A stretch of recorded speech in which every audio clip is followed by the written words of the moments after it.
হায় রে মোবাইল, তুই কত কিছুই না খাইলি।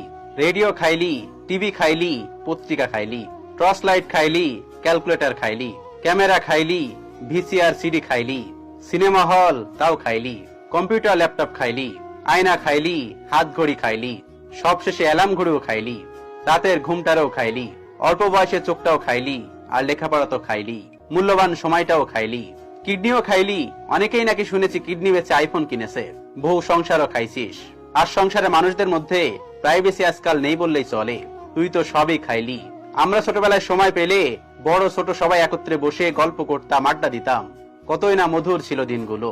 আর এখন মায়ের পেট থেকে পড়েই মোবাইল নিয়ে বসে যাই।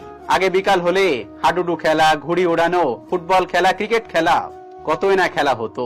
প্রতিদিনই ঈদের আনন্দ দোলা দিত মনে।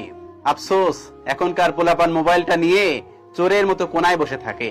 5 জন বন্ধু এক হলেও কথা হয় না, কারণ তাদের হাতে প্রত্যেকের হাতে রয়েছে মোবাইল।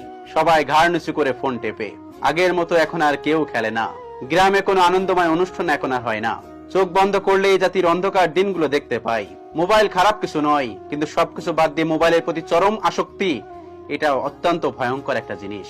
আসলে সবকিছু নির্ভর করে ব্যবহারকারীর উপর। আপনি যদি মোবাইলটাকে ভালো কাজে ব্যবহার করেন, তাহলে আপনি অবশ্যই তাতে ভালো কিছু পেতে পারেন।